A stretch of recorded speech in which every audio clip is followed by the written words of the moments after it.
শহীদদের স্মরণে অনুষ্ঠানটা অবশ্যই আমি ভালো চোখে দেখছি। ওনারা এতগুলা প্রাণ ঝরে গেল প্রতিবাদ করতে গিয়ে। তারা তো ভালোই চাইছিল আমাদের দেশের জন্য। তাদের যে কোটা মুভমেন্টটা করলো, তো এটা আসলে অ্যাভয়েড করা যাইতো। স্বৈরাচারী সরকার বেশি দেরি করে ফেলছে এবং তাদের পতন এটা তাদের প্রাপ্য ছিল।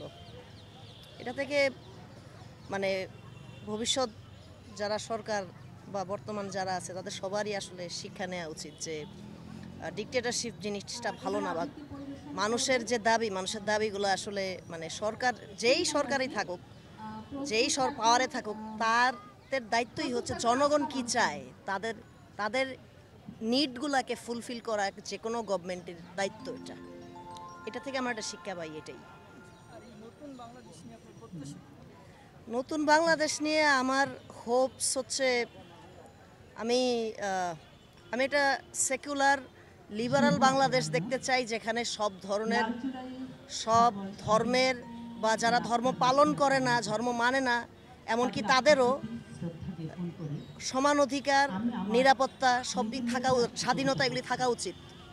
আমরা বাংলাদেশে আমি একটা জিনিস ভালোভাবে মেনশন করতে চাই। আমরা সেকুলার বাংলাদেশ বলতে যেটা সাধারণত বুঝাই সেটা হচ্ছে হিন্দু, মুসলমান, বৌদ্ধ, খ্রিস্টান যে ধর্মের মানুষগুলো আছে তারা সবাই মিলেমিশে থাকুক। কিন্তু আমরা আরও যে সমস্ত মানুষ ধর্ম পালন করে না তারাও কিন্তু আমাদের দেশের নাগরিক। এই সংখ্যাটা যারা এথিস্ট বা অ্যাগনস্টিক, তাদেরকে তাদেরও দেশের নিরাপত্তা দেয়া হোক, তাদের পক্ষে আইন আসা হোক, তাদেরকে প্রোটেক্ট করার জন্য আইন আসা হোক। এটা আমার একটা বড় চাওয়া এই দেশে। তারপরে যে উগ্র মৌলবাদ, এই মৌলবাদটা যেন না বাড়ে। আগে আমরা যেরকম দেখছি উগ্র মৌলবাদের কারণে কি হয়, সংখ্যালঘুরা নির্যাতিত হয়, অনেক নাস্তিক ব্লগারদেরকে মেরে ফেলা হয়েছে।